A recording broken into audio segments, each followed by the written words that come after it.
Alright, welcome to my day 89 progression guide. So we finally got a level increase. And also today is Procrastinator Day, so it's going to be a lot to do today. So let's go ahead and get started. Starting out, we need to go to our artificial island. You need to go back to build, and then you need to hit claim because you can only hold these resources for 24 hours. On top of that, if you're like me, you also need to clear all of your enemies on your island because they reset tomorrow. And you don't want to forget about the exchange door. You want to make sure you buy your weekly items. Next, you want to use your Mia's Kitchen. And then you want to do your 4 bounties for the day. I'm going to go with the Vera. Next, we got Vitality, starting with joint operations. So now that it's Sunday, we can finally do the in-game joint operations. So we can do the in-game, or we can do Sadness Valley. So depending on what your main comp is, that's the one that I recommend you do. You might even want to use a couple Vitality solutions, or you could try to min-max and wait till 80, but I think you probably want to use at least a couple, so that way you can power yourself up. Then we have Interstellar Exploration. You want to make sure you check Aspera, and you also check Vera, and I only recommend that you do 3 Stargates, especially since we got the new joint ops. And how you can tell if it's a level 3 or not is if this weapon battery category has a number 3. But if you don't want to do joint ops and you don't have any level 3 or level 2 stargates, you can always consider doing dimensional trials. And if you need money, you can always do space-time domains. And if you haven't maxed out your omnium beacons, it's not a bad move to go ahead and do that, so that way you can push towards 80. Then we got our optionals, where you can give gifts to your 1.0 characters, and how you do that is by going to the black market, Cetus Island, and doing the claw machine, and doing your 2 trainings for the day. What is not optional is doing your 6 fun zones for the day, and trying to knock out your 6 Greyspace fishers. And if you need help on how to do that, I got a guide on my channel. And don't forget about the supply run. You want to make sure you're logging in so that way you can collect that. And we have the ultimate weapon. And for today, we have Uprooting Remnants, and I think the easiest one is Infiltration, where you can use the Nemesis trick, or you can just use a bow and arrow. But don't forget to do your intel gathering, to where you need to go and take pictures of all the monsters around the world. And if you enjoy these daily guides, I would greatly appreciate a like, so that way they can spread more on YouTube. Then we have our weekly tab. You want to make sure you're doing enough things down here so that way you can get everything up top, which brings us to our challenges. Now, if you're trying to do something like the Bygone Phantasm or Frontier Clash, you might want to save your Mia's Kitchen so that way you can power yourself up. So, starting with the Bygone Phantasm. So again, hopefully you got a good weapon bonus, so that way you can climb the Bygone. And if you have a good weapon bonus, you can always do the sneak to next level. And if your CS is high enough, you can jump up 11 levels, which I'm most likely going to do today, so that way I can try to take first place. But now that we got that level increase, you might want to try to run some of those in-game joint operations,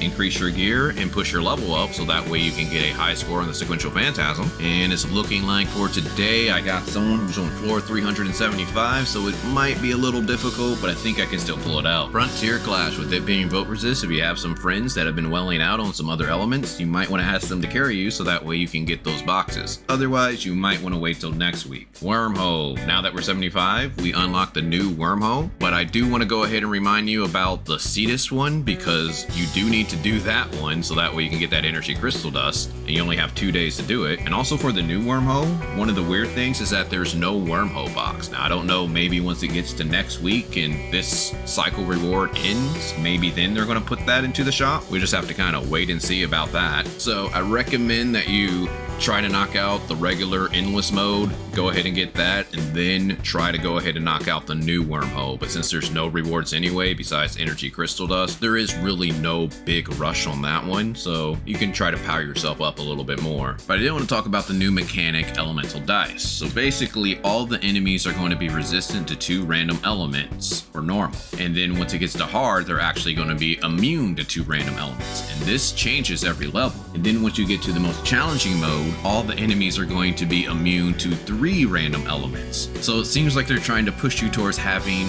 a pretty good team for all the elements. So this could be pretty difficult depending on how your account is looking. So I recommend try to reach level cap, do some of the in-game JOs before you really start focusing on trying to do this Wormhole. Then we have the raid. You want to make sure you do the heroic mode of the first 2, and you also do the battle test area. Apex League. If you're trying to reach Grand Marshal, you might want to put a couple hours in each day. Then we have our daily buys. So you want to go to shop, hot, and buy your 2 vitality solutions. Now this is only if you can afford it, which brings us to the Commissary, starting with the Crystal Dust Store. So you want to make sure you buy your advancement modules, your booster modules, and your rare special gift for the week. And you might want to also consider getting your potent omnium crystal, but if you're free to play / low spin, you could consider passing, but I still recommend that you try to get at least enough to where you can get that 8.3 suppressor. Space-time store, essentially you're just using your crystal fragments to buy combat engines. Since we're at the end of the week, you might want to take a look at the weapon store, but you might also want to maybe just wait until a limited banner maybe gets added to the standard pool. Crew store. Now the only only thing I recommend that you spend your points on are relic shards, and the relics that I recommend are Space-Time Rift, unless you have a level 3, or Omnium Shield. And how you get crew points is by doing your daily donations and knocking out your 4 missions for the week. Support store. Now you want to make sure you get your 3 joint supply chips for the week, and if you can, try to get your proof of purchase and gold nucleus using your return support points. And if you need help on how to do that, I got a guide on my channel. Point store. Now the only thing I recommend is that you get a spare special gift, so that way you don't have to do trainings, black market, and see this island again. But besides that, I pretty much just recommend spamming join off. So hopefully you got a good team ready to go, and you guys can just spam that over and over today, use a couple vitality solutions, and really power yourself up. Well, hopefully you guys enjoyed this. If so, check out my Shoot Your Row for Saki video. But other than that, talk to you guys later.